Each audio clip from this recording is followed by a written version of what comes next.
I don't think we have. No. Okay.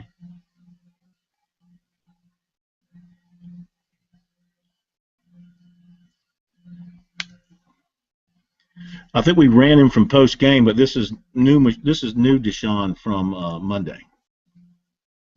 Yeah. Great Poupon, new Deshaun.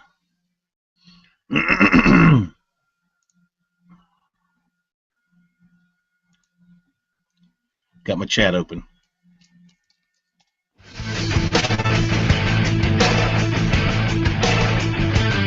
Live from Columbia, this is Sports Talk on the South Carolina Radio Network. Be a part of tonight's show. Call us at 800-956-7266 or email talkback@sportstalksc.com. For Sports Talk, Phil Kornblut, Kevin McCrary, and Tom Hayes. The defense, I mean, right now we feel as if we're getting better, so we make it stride. So right now we feel as if, like, right now that's what we're focusing on, still working on our little things, getting better and ready for Kentucky this week. Just, build on it and know that I can get better from it, and just find out all the mistakes that I made, and know that, we can do a lot more than what we did Saturday. All right, the words USC's JT Surratt, Deshaun Watson, one coming off, one coming off, one coming off, an uplifting victory. Talking about both of them tonight. Forward towards the upcoming week.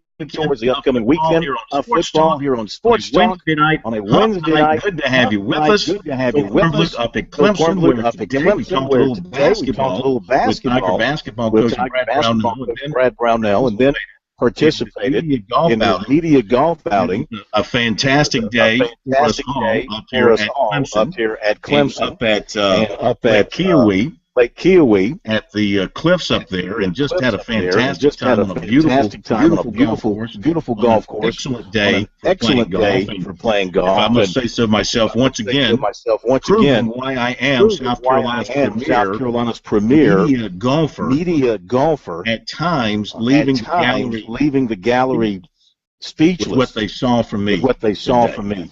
Today I was doing what I was put on this earth to do. That is dig holes in the ground. Professor Tom Hayes. Back at our studios in Columbia. K-Mac is off tonight. Pro, how are you? I'm doing fine. Since you were digging holes, what did you plant?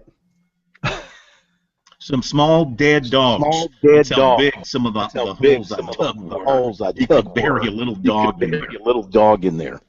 But when you were talking about going up there to talk a little bit round ball, I thought you were going to be talking basketball, not golf. Well, there is a connection between the two. Both use round balls. That's the only connection I can think of. At least a basketball will eventually come back to you.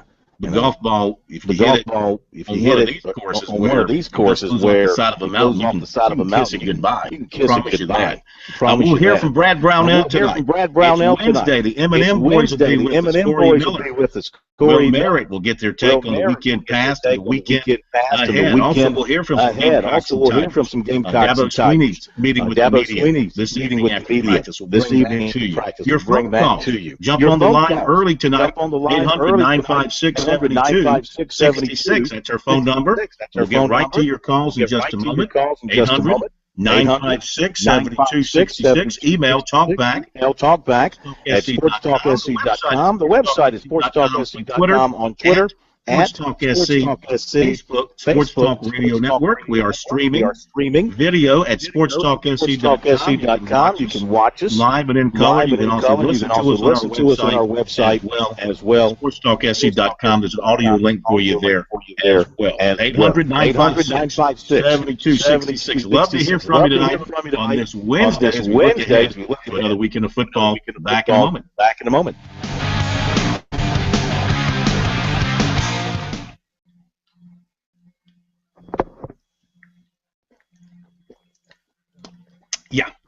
Yeah.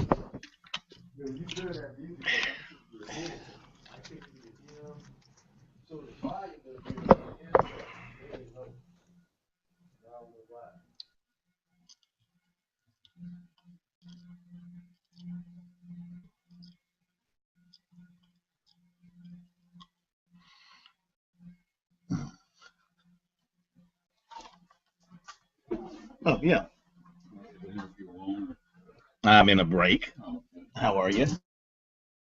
Still with birdies, huh? Finished second. What do we get for finishing second? Tim didn't know. You know others now. That's great. Yeah. Well, sometimes it's what's it called? It's what's the saying? It's daggone it. It's progress by something like that. It's I'll put your bag in the car. Do you need it?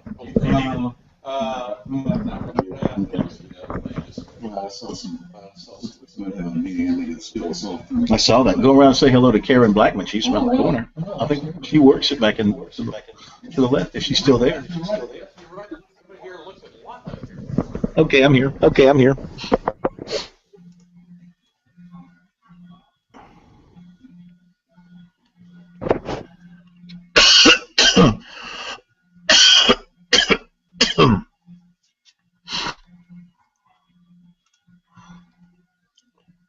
One, two. No, I'm here.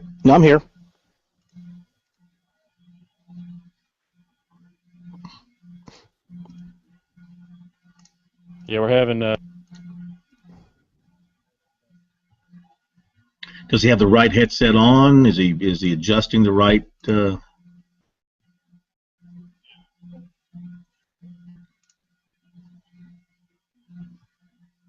When did this happen?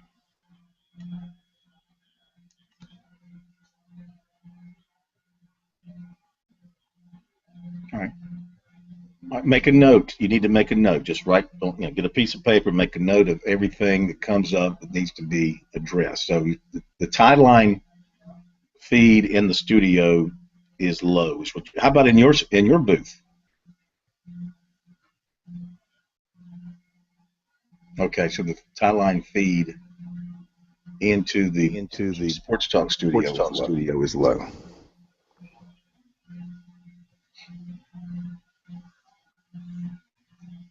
Yeah, did you hear that? He can't really. Well.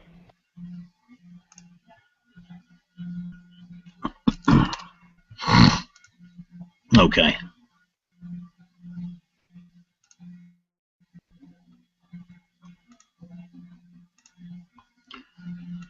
All right, just gonna have to wing it till we get it figured out. A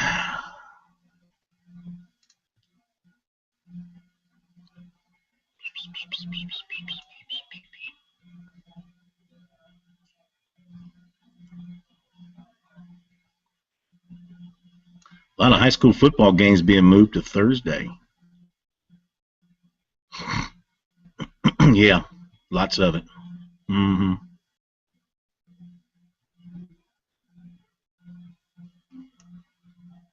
Got anybody holding?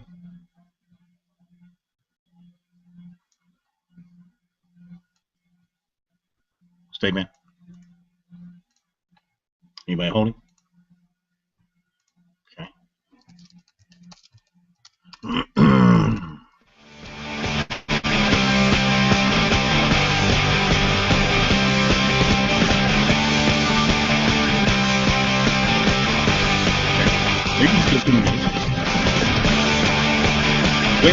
Wednesday edition of Sports Talk. We're at Clemson after playing golf. I understand that with my help, I was teamed with Tim Bray, the esteemed veteran SID from Clemson, and Bob Gillespie, the how can I put this? Senior golf writer for the state newspaper and various other outlets, and senior in most everything he does these days. But he hits the ball nicely.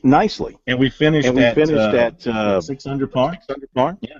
They made two birdies after I left. Go figure. Thanks to Tim. Tim Ray flat out hit a golf ball, and we appreciate him. He'll need some back surgery after playing with us, carrying us around all day long. We had a great time out there. What was the name of the course? It was the Kiwi Springs.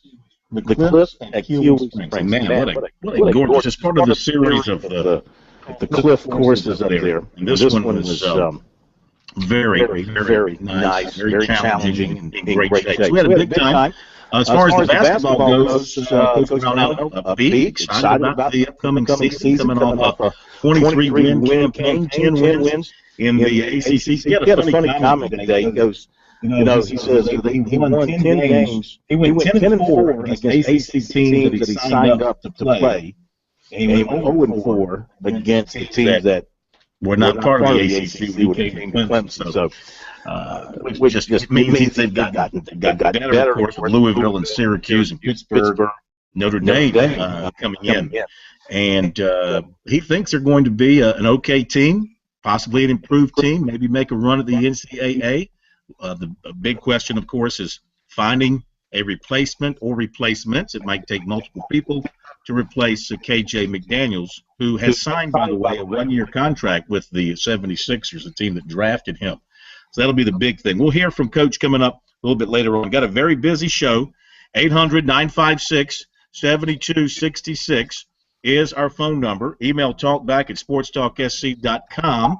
And to your phone calls, we shall go on this Wednesday night. And love to hear from you. Great baseball game, by the way, last night. If you stayed up to watch it, what an exciting game. The way Kansas City came back, and it looked like Oakland was going to win in extra innings and back and forth, and finally Kansas City won it.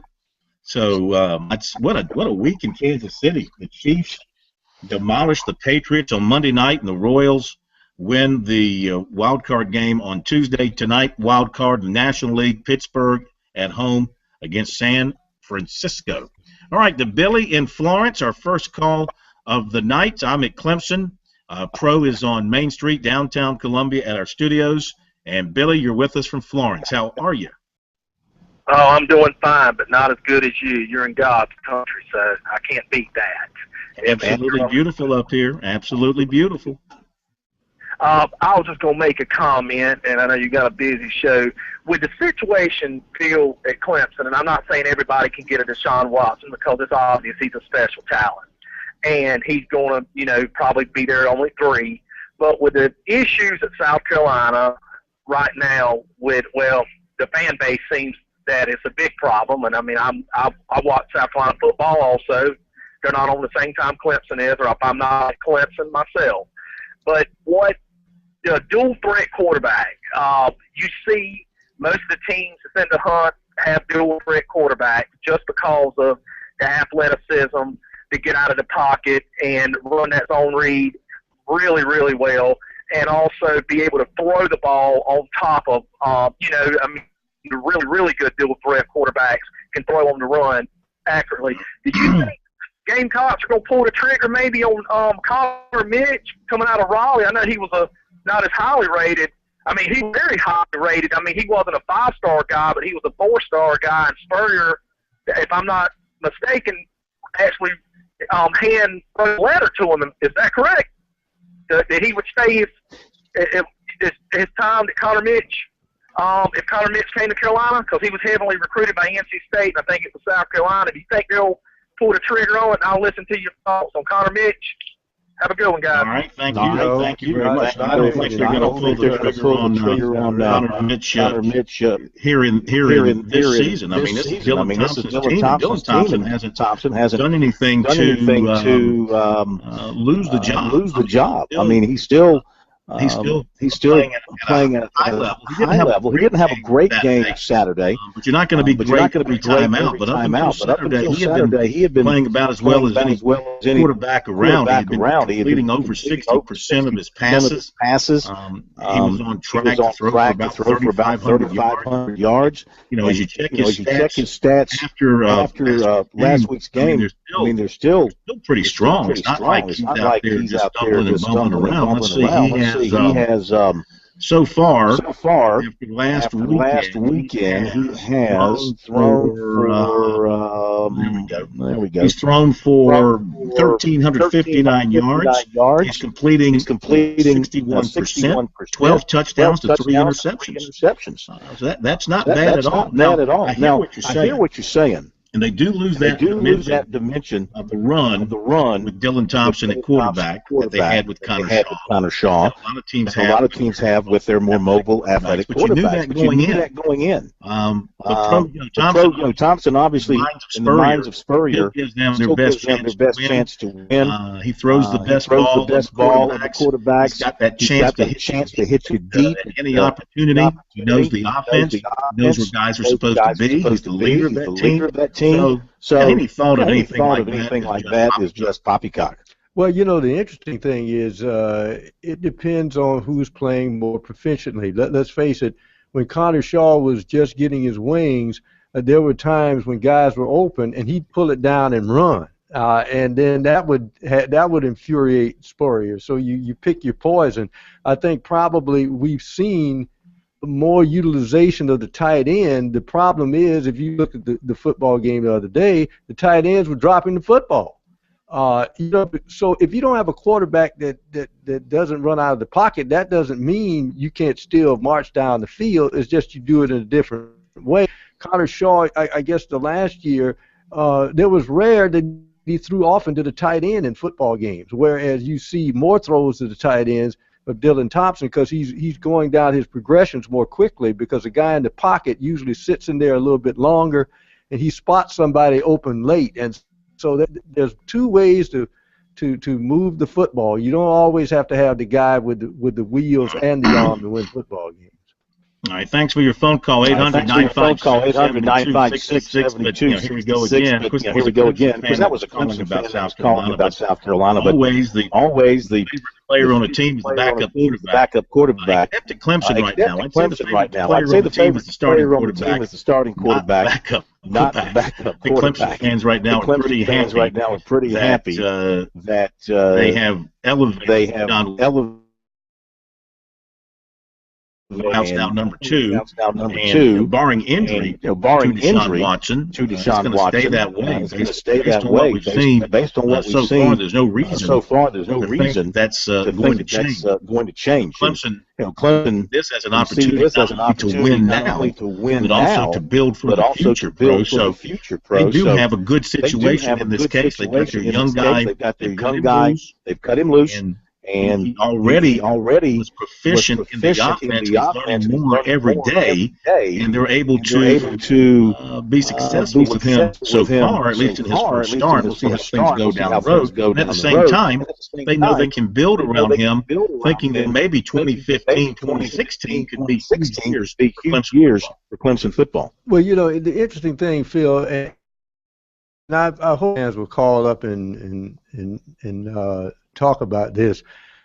Deshaun Watson, once defensive coordinators, they got a tape on him now against North Carolina. They'll not look so much at the South Carolina State tape, but NC State. And as they'll look at and see what he likes to do, and they'll start taking things away from him.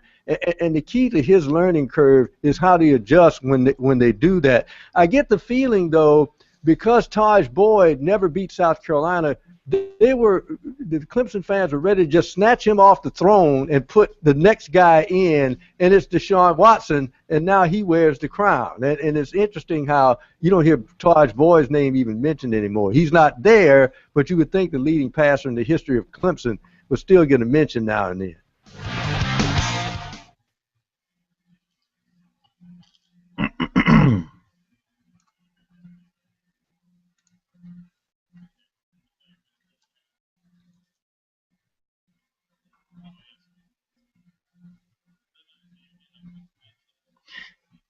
And why was Pro talking when I was answering the caller's questions, and it sounded like he was talking at the same time?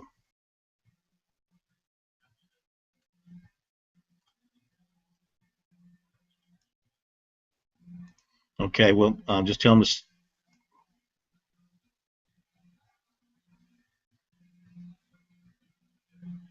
Yeah, that's the way to do it. Yeah, we don't need both of us talking at the same time. All right. Okay.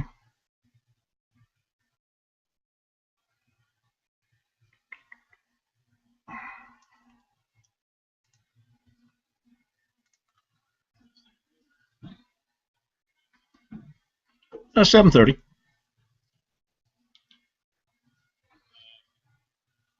All right, stand by. We'll give it to you right now. Can anybody hear me?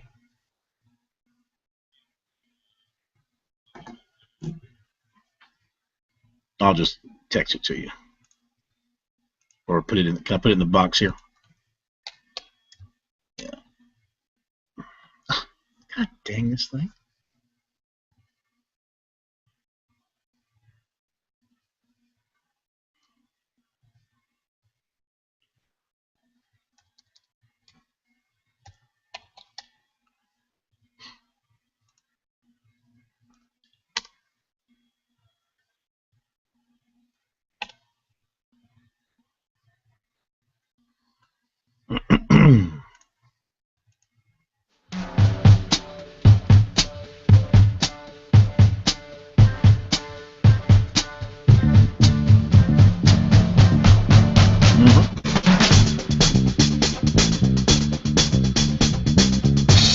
Sports Talk here on a Wednesday night. Glad you're with us wherever you are dialed into Sports Talk around the state of South Carolina. Beautiful day. Great way to start the month of October. Should be an exciting month. Big football to be played. South Carolina going to Kentucky. Forget about last week. Not let last week beat them twice. For them. That's key for them. Hoping to build on North Carolina. Keep the offense going. Improve the defense. On a dangerous NC State team. Then they've got a dangerous Louisville team coming in. So football between those two teams to be played here in the next few weeks. The phone number 800-956-7266 and email talkback at sportstalksc.com. By the way, high school football games are being moved to tomorrow night because of concerns about the weather. It's going to turn kind of antsy around the state tomorrow night. So check that out. A lot of schools moving their games to Thursday night, and maybe some even to Saturday night. To avoid expecting to be some heavy rainfall on Thursday night. Back to the phones we go. Back to Florence. Joel is with us next here on Sports Talk. Hi, Joel. Welcome to Sports Talk. Welcome to Sports Talk. What's going on, guys? Hey, how are you? I'm a fan. Let's get it out of the way. But I got a question. Why would we talk about Taj Boyd? He's gone. He can't throw any more touchdown passes for us. So it ain't no sense in talking about what Taj Boyd can and can't do. It's a moot point. Deshaun Watson has a skill set that Taj Boyd didn't have. He made Taj Boyd had a pretty good deep ball, but he was fairly inaccurate. Mid short range passes. I mean, he's got Taj Boyd.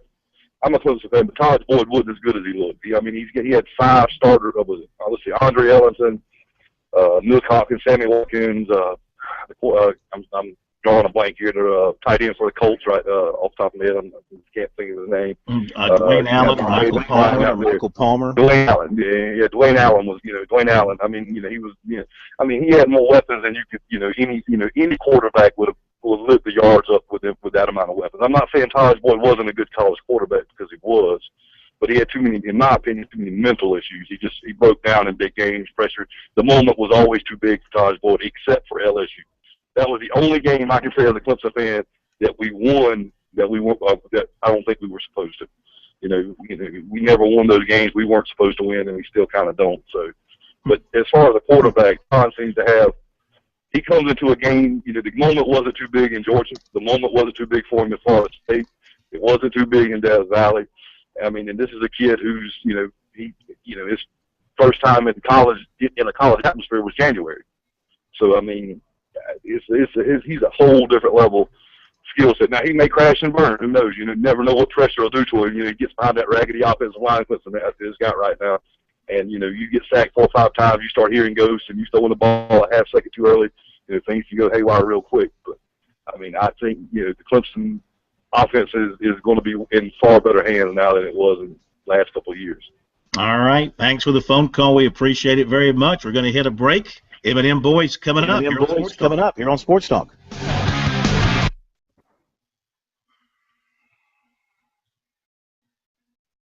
What happened?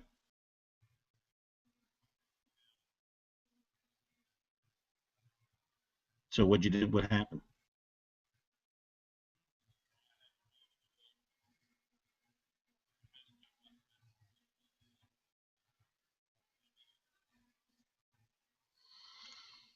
Okay.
Super.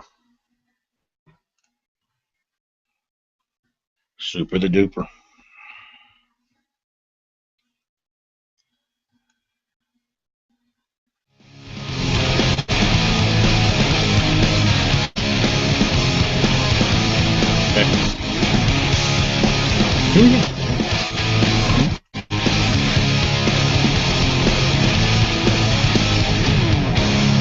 Okay, we're back. Sports Talk, South Carolina Radio Network. Phil Cumberland up at Clemson tonight after participating in the Brad Brownell annual media outing at the Cliffs at Kiwi Springs.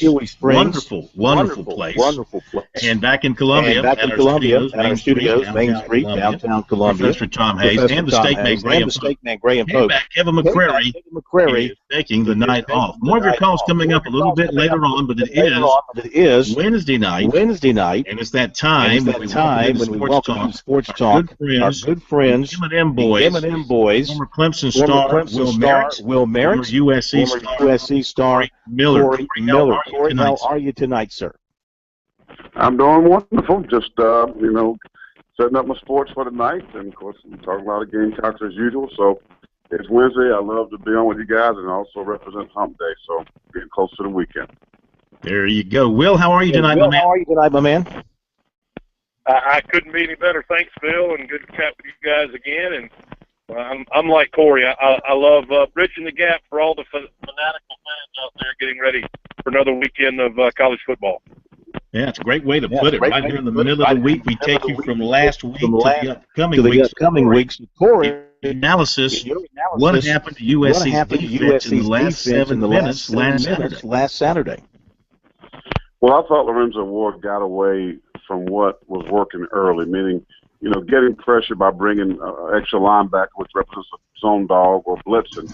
And I thought they did a really good job defensively, making Matty Mark get the ball out of his hands, getting him out of the pocket, and not letting, making throws down the field. Did an excellent job. I mean, completed 35% of his passes. And when they got down to the 7-minute mark in the fourth quarter, I thought he peeled back and started playing reserve, in which we see a lot of defense coordinators do this. I mean, they start playing cover 2 and let's keep everything in front of us because we don't want to give up the big play, which they did give up the big play by playing some zones. So, it was one of the situations I thought they should have kept the aggression going, Phil, and continue to put pressure on Matty Mark. He had a big run, I think, and that final drive or so. So, they got away from what was working, and it hurt them. I mean, 3 plays, touchdown, and then they came back and scored again. So, it's unfortunate that they played so well for so long and then lose a game in the last 7 minutes. And it's on their shoulders. I mean, when you're a defensive player, you got to lead in that fourth quarter. It's on our backs. As a defensive player, you say, hey, if they don't score, they don't win.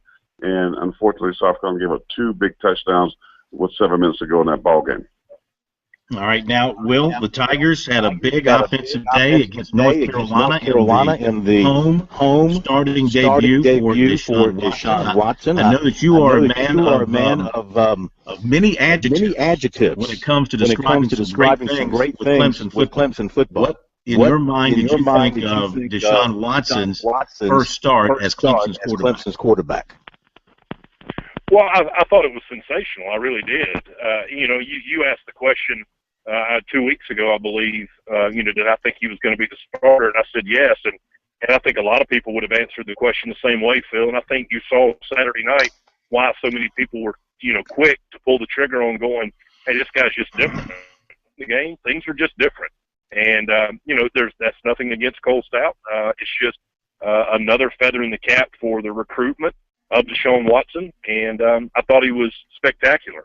I even think that some of the plays that were broken down very quickly, and he had to move around and do some things, and maybe only hit, a 6 or 8 yard pass play. It just didn't even look like a freshman was doing the little things right. It looked like a veteran guy doing those breakdown scramble drills. And I think the one thing that he is so consistent with is his eyes. I feel like that his eyes and decision making downfield and allowing plays to mature, to me, is what makes Deshaun Watson so special.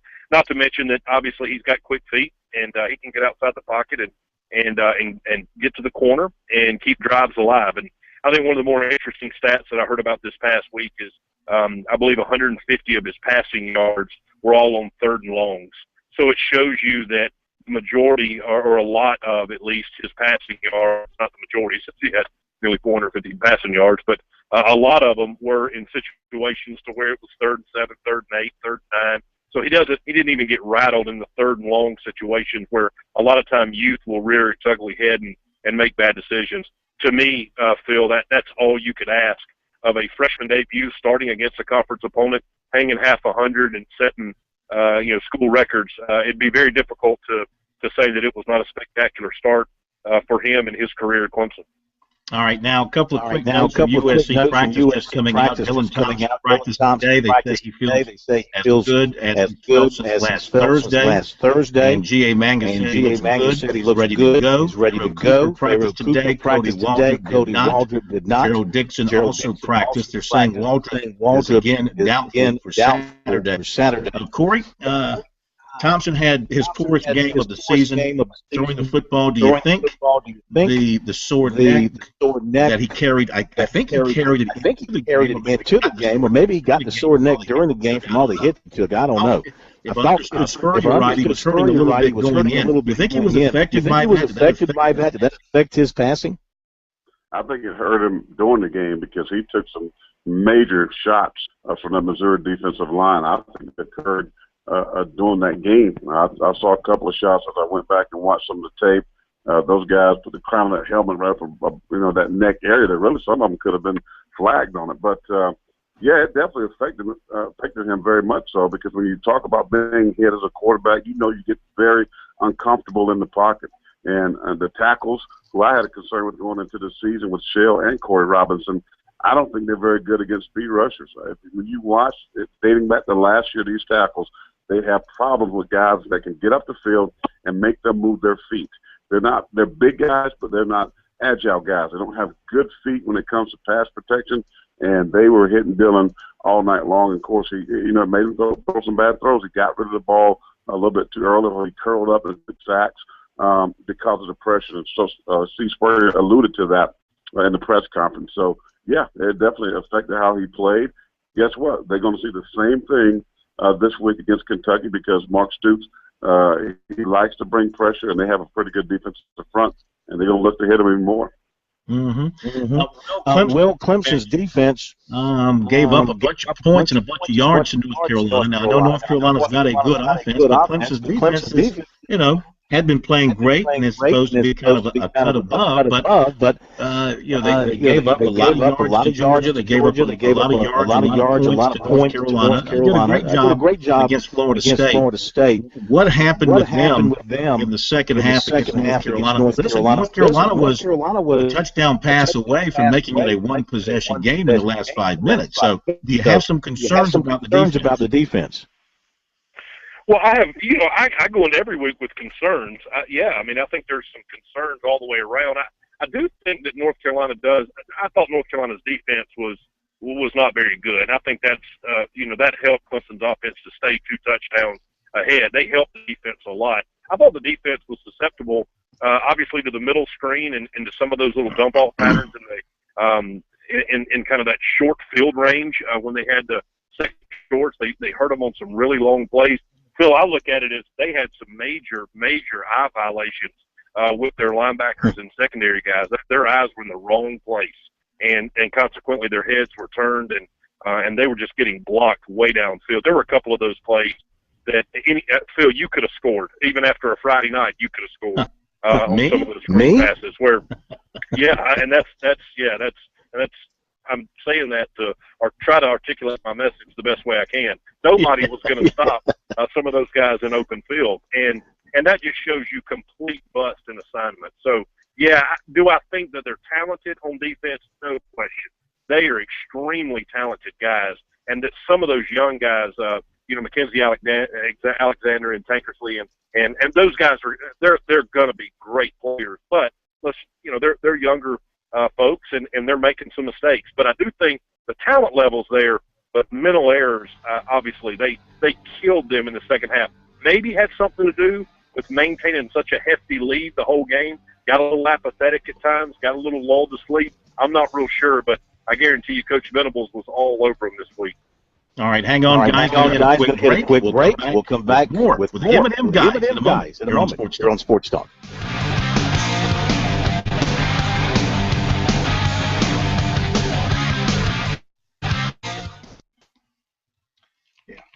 Let me know when the music starts, because I can hear it when it's low, but I'm glad you tell me when it starts, so I'll know for sure. That's in another bag, but you can tell me. You can talk me into it.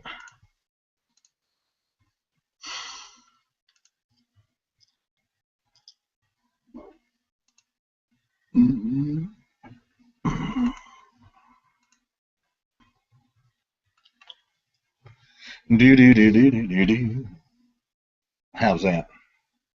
Write everything down. You need to write everything down that is a problem, that's not working the right way, and write it down tonight.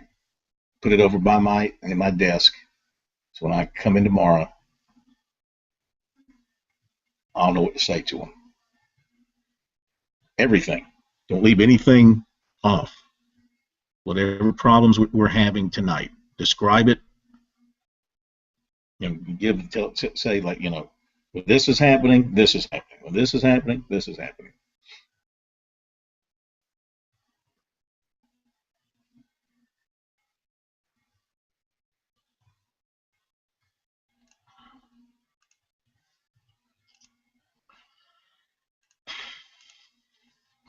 Doggone corn.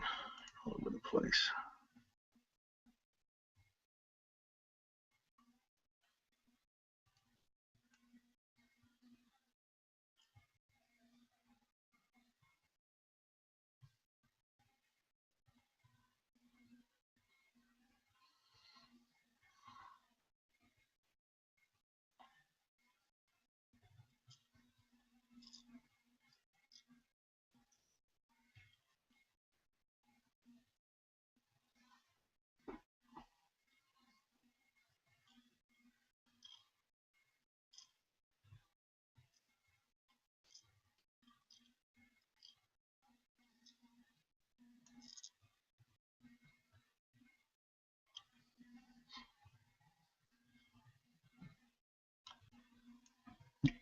Got who both?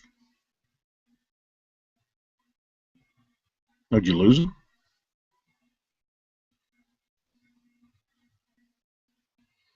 How'd that happen?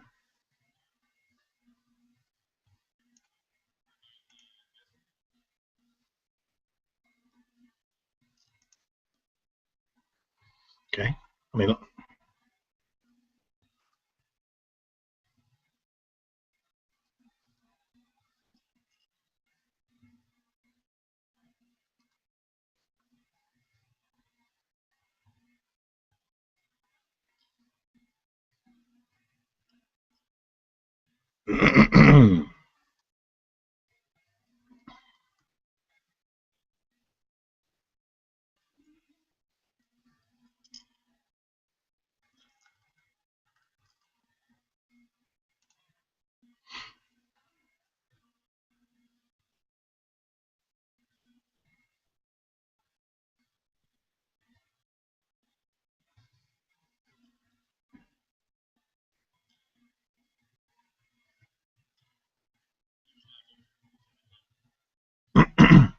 mm-hmm.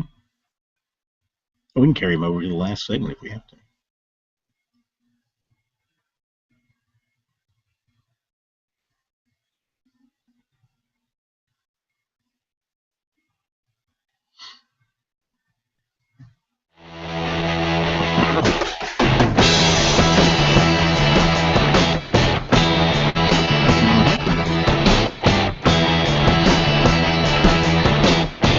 Back Sports Talk here on a Wednesday night. Phil Cornwood up in Clemson. And the Professor Tom Hayes back in our studio in downtown Columbia. It's our segment with the M&M boys, Will Merritt, and Corey Miller. Now, Will, Tigers did a lot of great things offensively, put up some impressive numbers, but they didn't run the ball with a hoot. And now was that because North Carolina you're not going to run the ball and just took it away from them, or is that something that needs to be addressed? I don't think there's any question, Phil, that it's something that has to be addressed. I mean, I think we're pretty good at the tackle position. I do think we're susceptible on the interior at the center and guard position at the point of impact, trying to get a push downfield. It's just not there. So. No, I mean, I think North Carolina probably from a schematic standpoint, maybe they did some things to try to make sure that Deshaun was not able just to hand the ball off and use the play action to his benefit to strike downfield. But for the most part, no, I think it's on Clemson's shoulders to correct their mistakes, correct some error up front. I don't think North Carolina did enough at all to make it to where Clemson should not have had an enormous amount of success running the football between the tackles, and it didn't happen. So, in my opinion, of everything across the board, as you're looking at this Clemson team, if you had to say name the number one concern you have moving forward, it would be our running game, no question about it. So, I feel like that there will have to be a tremendous amount of emphasis put on there by Coach Caldwell and Coach Pearman and those guys and Coach Morris to give them chances to run the ball more effectively. But the bottom line is, they got to be willing to go white knuckle and get nasty and hit people in the throat and run the football effectively. And so far, you have not only seen that in just a handful of occasions, and short yardage has been our nemesis. Corey, two questions for you. What happened with the Gamecock tight ends Saturday? They were dropping everything. And number two, are you happy with what Mike Davis is doing, or do you think Brandon Wiles should get a few more carries, a few more series, a chance maybe to step up and be the guy? Or Mike Davis did have 100-plus yards the other night, but it looks like sometimes he gets into tiptoe motion out there. To answer your first question, I mean, I really do like the tight ends, Jarrell Adams and Buster Anderson. Those guys are two big weapons, but of course did not play well on Saturday. They had some drops there. And to me, lack of focus. I mean, one should have been a touchdown that he dropped. So, yeah, I wasn't happy how they played, but I still think they're very good football players that can stretch the field. That can be a big factor when they play teams that play a lot of zone, especially cover two. And the weakness of that defense is down the seams, down the middle of the field. So I think they will bounce back and have solid years. As far as Mike Davis and Brandon Wiles is concerned, Phil, I like both of them. I really do. I think Mike Davis brings energy. He brings an attitude in the run game for South Carolina. And I know there have been some questions about, his work ethic and he's saving his body for the NFL and all that type of stuff. But I like how he plays. As you mentioned, he did go over 100 yards. I think he's capable of doing that week in and week out when he's getting the protection and the blocking up front. But I think Brandon Wiles for sure needs to play more. When you're talking about a guy that can run between the tackles, I said this over a year ago, I thought Brandon Wiles is a better inside runner. I think he's a slasher. He knows how to get skinny in those gaps and get through holes. He has a good burst. He finishes his runs when he gets contact. He can catch the ball. You see him catch screen plays. So both of them can do that. I think they have a really good 1-2 punch. Mike Davis is more of a home run hitter. He got more quicks and moves and can get on the outside and can go the distance. But I agree that Brandon Wiles should carry the ball at least 12 to 15 times a game and should be able to catch some balls out of the backfield because he's a good complement, if you will, to Mike Davis. All right, quickly before we have to let you guys go. Coming up this week, Corey, Gamecocks, do they bounce back against Kentucky? I don't know, Phil. I'm a Gamecock alum, and I know people think I don't like South Carolina, but I do. I'm a Gamecock for life. I just don't think they're going to be good on the road. I think the defense will struggle. I'm taking Kentucky to beat the Gamecocks. Ooh. Oh, okay. Will the Tigers have any trouble with NC State, a team that they just couldn't outscore Florida State? Yeah, I do think they have some trouble. I don't think there's any doubt that they're just going to walk in there to be a type of ball game. They just show up, roll the balls out there, and then NC State's going to bow down against FSU, and they're dang sure not going to do it against Clemson. So, yeah, I think it'll be a difficult game for Clemson. I do think they win at home. I think the crowd will help. NC State is a team that I do think that Clemson can move the football against through the air. I think they do a really good job with their interior blitz package. So they better pick up the blitzes. But I look for Clemson to potentially win a very close, hard-fought game against the Wolfpack. Guys, as always, we've enjoyed it immensely. Have yourselves a great rest of the week. Corey, look for you on television in Columbia. Watch 57. You're doing a fantastic job there. Will, good luck to you the rest of the week. Enjoy the weekend. We'll talk to you guys next Wednesday night. Back. More sports talk in just a moment.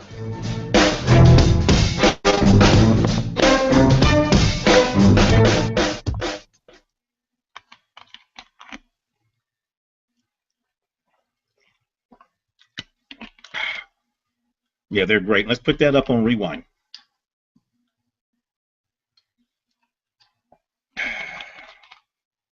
Beautiful.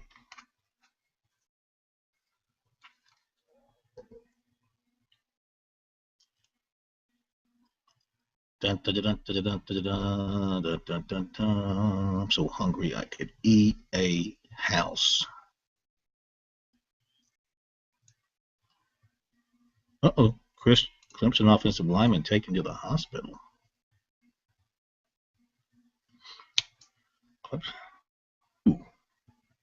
Joe Gore had appendicitis and was taken to the hospital this afternoon. Uh-oh.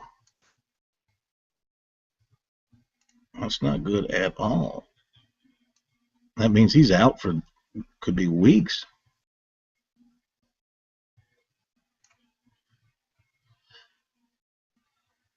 He's out for at least 2 games.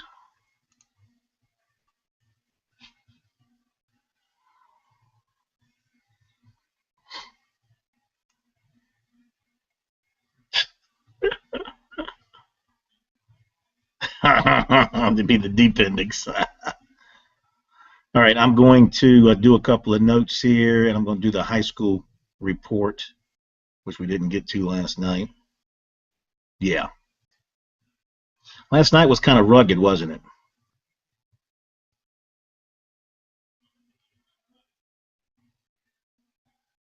Was it embarrassingly bad?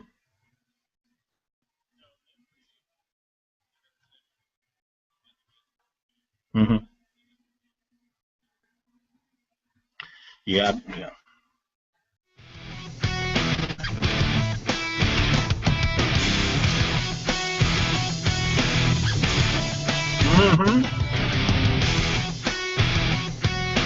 Well, no sooner than we cut Will Merritt loose, and he's talking about the offensive line at Clemson. The Tigers get some bad news. Offensive tackle Joe Gore had an appendectomy this afternoon. He's going to be out at least 2 games. So there you go with he lost his starting position. Kalen Davis has been starting at that right tackle spot. He does give you some depth there. So the Tigers lose Joe Gore for foreseeable future with an appendectomy. So certainly wish him a speedy recovery. That's not good news for the Tigers. What were you saying about the appendix?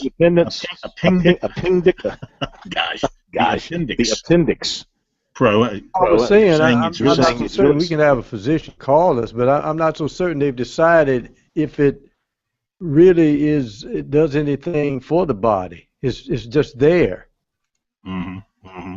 Yeah, not necessary. I mean, once you have one burst, if you take it out, you don't miss it, right? It's gone. It doesn't do anything valuable. Yes, I guess.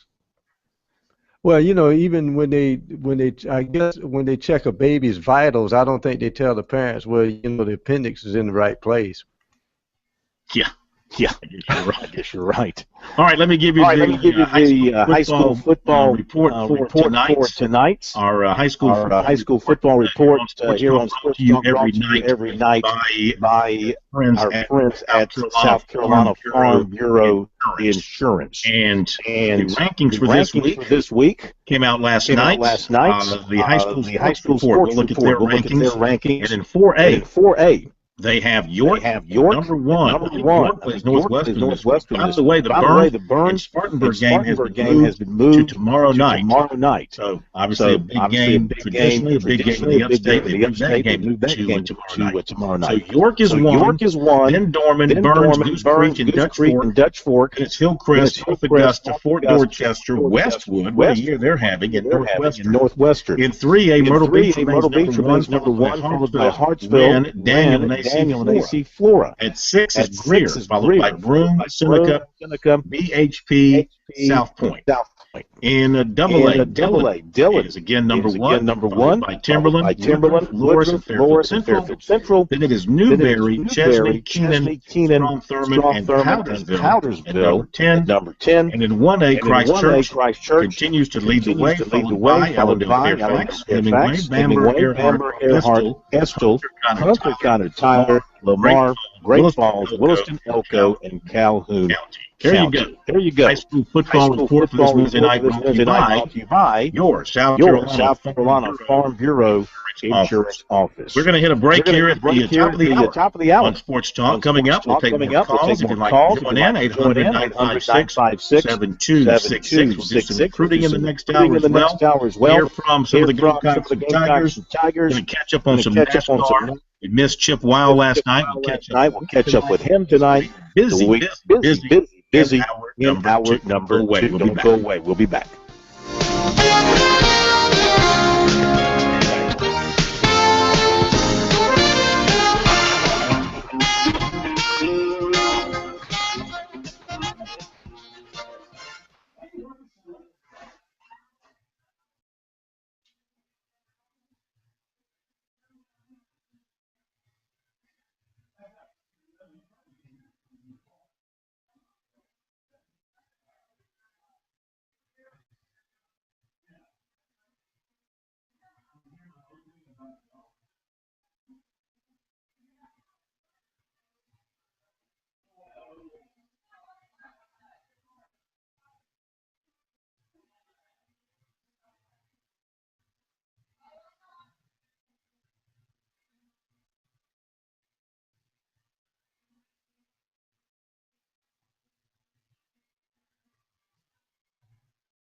Thank you. Yes.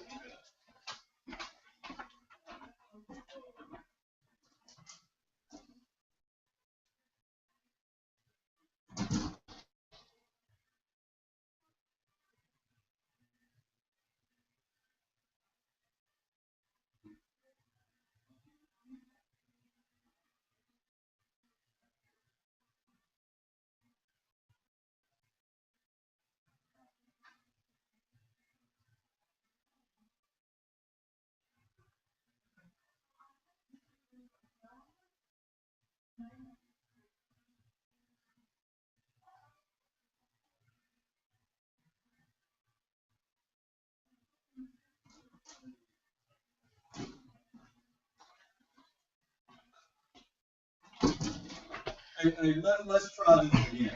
I ate so much lunch that I felt like I was going to burst my appendectomy. My appendix. I couldn't get the word appendix out. I know. Appendix. I got caught up between appendicitis and appendix, and it came out appendix. My appendix. Tell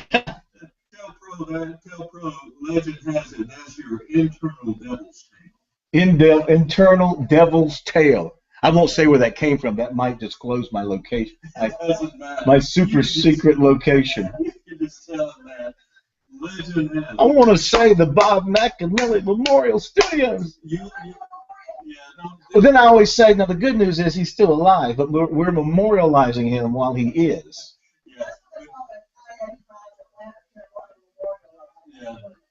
Yeah. Are you living in Atlanta?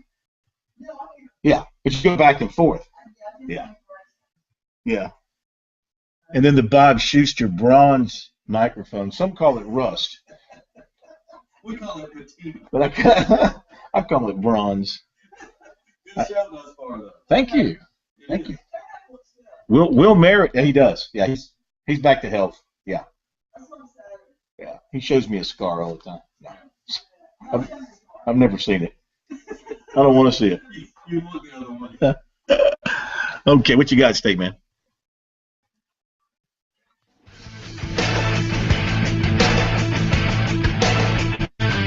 Live from Columbia, this is Sports Talk on the South Carolina Radio Network. Be a part of tonight's show. Call us at 800-956-7266 or email talkback@sportstalksc.com. Now, here are your hosts for Sports Talk, Phil Kornbluth, Kevin McCrary, and Tom Hayes. Okay, we're back at Sports Talk, South Carolina Radio Network. On a Wednesday night, good to have you with us. Cornblutes, up in Clemson, after finishing off another distinguished round of golf today in the Brad Brownell golf tournament. Terrific time out there with everybody. Great job by the Clemson folks and putting that on, kind of getting us a little bit. Not much. Not yet. Too soon. Too soon. Around here, this ain't Kentucky and this ain't North Carolina. Too soon around here to be thinking seriously about basketball. Unless your name Kerry Rich. Outside of that, you're not thinking basketball. Well, the coaches are and the players are. But the rest of us are still thinking that will change here in the next 6 weeks or so. Basketball teams can commence practice this weekend. Believe it or not, it seems like that gets earlier and earlier every year. They're starting up practice. And we'll be hearing from Frank Martin soon. I'm sure they'll have something for him in the not too distant future to talk about the start of their season. Of course, Dawn Staley, pro the USC women, may be as popular and athletic as anybody in the state. Football, basketball, baseball, regardless of the USC women may have the best chance of winning a national championship this year. Wow, that's saying a lot, Corn. They got to jump through some hoops, and those hoops mean UConn and Tennessee and some other folks out there. But Dawn Staley is a likable individual. She's very approachable.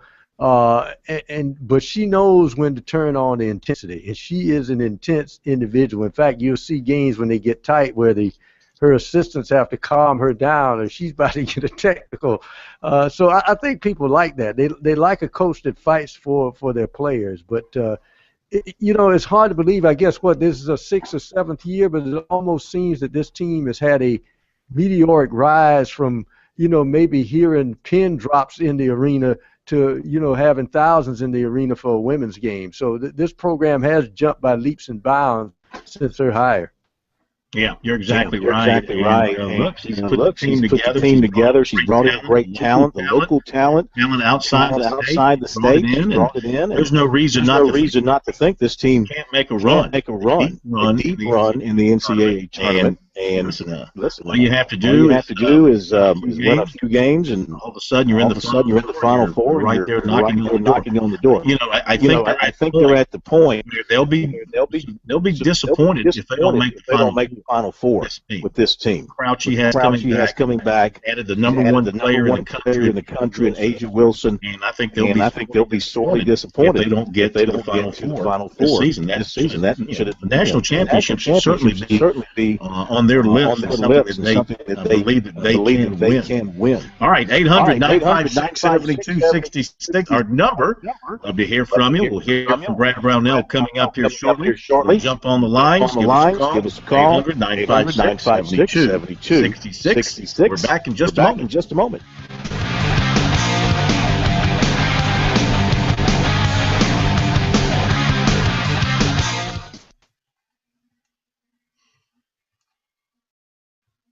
You got Brownell ready? Okay. All right. How long is Brownell? Okay. Go ahead and cue it up past my opening question. Well, first of all, coming off of last year, 10A program, good to have. I think we've had an carrying over. Really have. I think we've had an outstanding named the head coach. Really have. I think we've had an outstanding, last 12 months in the program. Coach, thanks very much. Good luck to you. Good to be with you.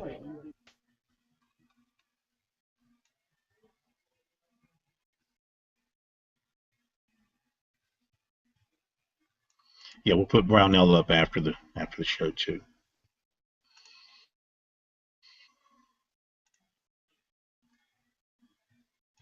Talking to me? Yeah.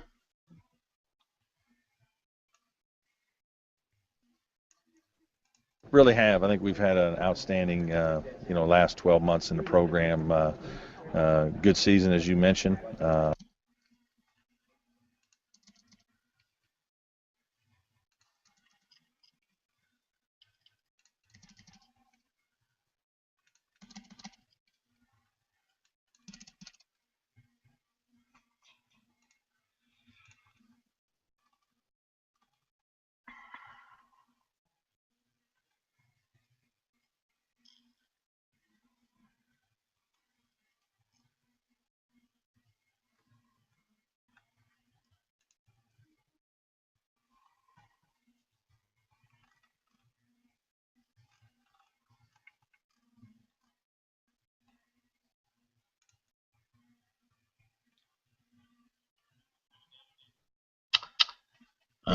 Should be. Check. Let me see if it's up here.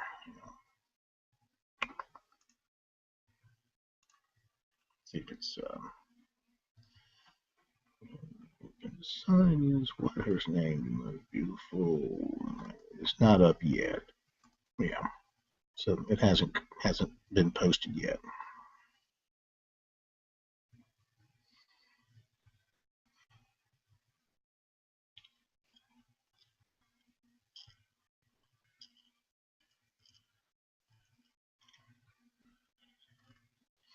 Yeah. No, we'll take the call first. Who you got holding? Okay.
we go to Sumter and Mike. You're up next on Sports Talk on a Wednesday night. Good evening. How are you? I'm doing good, gentlemen. Well, hey, they don't call us Professor Tom Hayes for nothing, and I agree with what Tom says. Listen, I think Deshaun Watson, he's going to be a great college quarterback, but I think, y'all, the people at Clemson might be putting a little too much on this kid right now. The comparisons to Jameis Winston, I think Jameis Winston is surrounded by better athletes right now, and I do expect him to show freshman tendencies. But, y'all, listen, my biggest thing with Deshaun Watson, I think he's going to be a great college quarterback, but here's my biggest thing with him. You can't play in the NFL. He's going to be a great college quarterback, but I don't think he's going to be a great pro quarterback. You cannot play at the next level just out of the shotgun. Jeff George, Andre Ware, there's been several others who played out of the shotgun, but they can't play from under center. And I think that may even hurt him at Clemson, just like Tom said, when people look at tape on him, and if he can't play under center, they can't run the ball from out of I formation, or if he can't do play action, if he just stands back there in the shotgun the whole time, that's going to hurt that team. That's just my 2 cents. What do you guys think? Mm-hmm. Well, good points. Number one, keep in mind that he's just a youngster, and he is a lot of time. If there for 2 more years minimum, a lot of time to learn other aspects of being a quarterback. He's never gotten up under center before. Never had to do it in high school, and never had to do it at Clemson thus far. Now it's not like they can't teach him that at some point in time during the off-season practice. So that trait can still be acquired. But it's way early. Got it started one game in college. A little bit early to be projecting on his NFL career and how it might turn out. Yeah, because you never know.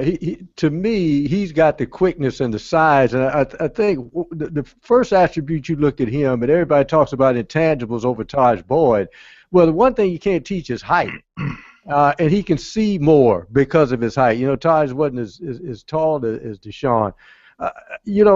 When Will Merritt talks about Clemson improving their running game, and short yardage has been their nemesis since Morris has been there, I just think to augment that tremendous package they have out of the shotgun, to augment the running game, especially on short yardage, there has to be some way they can go under center and run the football. When you just need to shove it a yard and a half, 2 yards, because there's so many times at Clemson, even the success they've had over the last 3 years, they have not been able to get a key first down in some key matchups in which they only need a yard or a half yard because they're not used to playing in short yardage.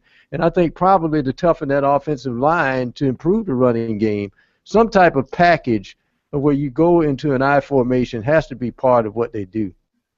All right, thanks for the phone call. 800-956-7266 is our number. Let's shift gears for a moment to Clemson basketball. Up here today for Coach Brownell and his media golf outing. I had a chance to talk one-on-one with the Tigers head basketball coach. I asked him, has any of the momentum that was built last year when they went to the finals of the NIT, has any of that carried over through the offseason and into preparations for this year? I think we've had an outstanding, last 12 months in the program. Good season, as you mentioned.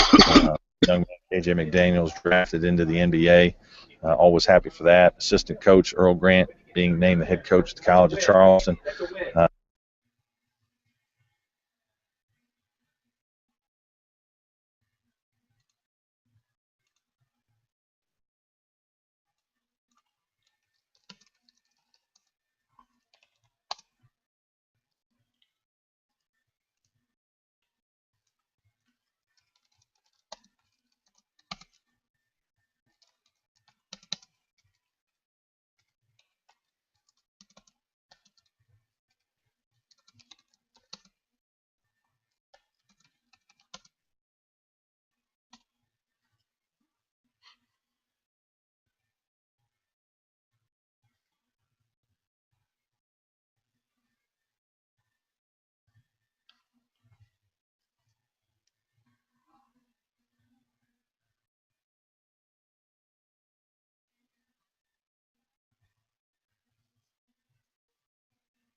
Yeah, my microphone's unmuted.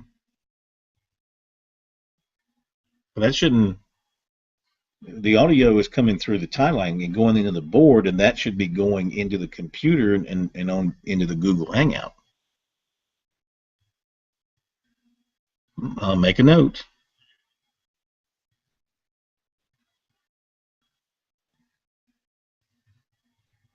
I mean, has this the okay?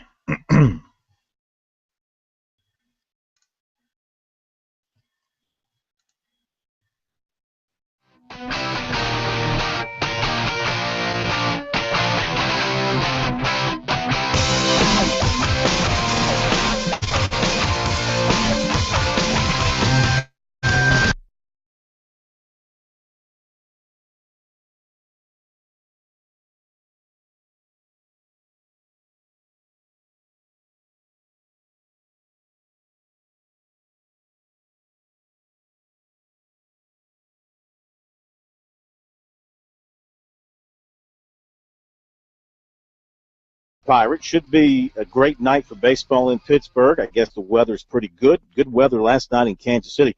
Pro, did you stay up and watch the end of that game last night? There's no way in the world. No, that was my early wake-up call. In fact, the interesting thing was I stayed awake long enough to hear, and I have my radio set to turn off automatically. I think it was Moss's second home run, the 3-run shot, because he hit a 2-run shot in the first inning. And when it was 7-3, I said, well, it's been a good year for Kansas City. Probably we'll hear an all-California ALDS with the Angels in Oakland. And then I get up this morning, I said, what? So that really surprised me that they came back and won that game. Mm-hmm. Yeah, it was a very exciting game. And, Kansas City did what they have done all year. They, even down 7-3, they stole bases. And they just sort of chipped away at the lead, then finally tied it up in the, I don't remember exactly, I was, half asleep as well. They tied it up, I guess, in the 9th inning.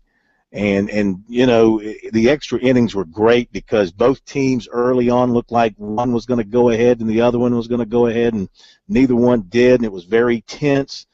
And, Oakland's bullpen let them down. The guys that have gotten it done for them all season long couldn't get it done last night. So that was a terrific playoff game last night. Let's hope this one is as good, and let's hope moving forward that all the playoff games will be excellent as well. A couple of other notes to tell you about. Frank Alexander, Panthers defensive end, suspended without pay for the next 10 games for violating the NFL policy and program for substances of abuse. All right, that's fine and dandy. Yet Greg Hardy's suspended, but he gets paid every game, Pro, and I think people would think a little bit harsher about what he did because his situation involves domestic violence and physical abuse. In the case of Ander, this is something he's done to himself. Well, I think probably because Hardy is asking for a jury trial, you tend to still err on the side of he's innocent until proven guilty, and that's why he's still getting paid. But if he's innocent until proven guilty, then let him play as well.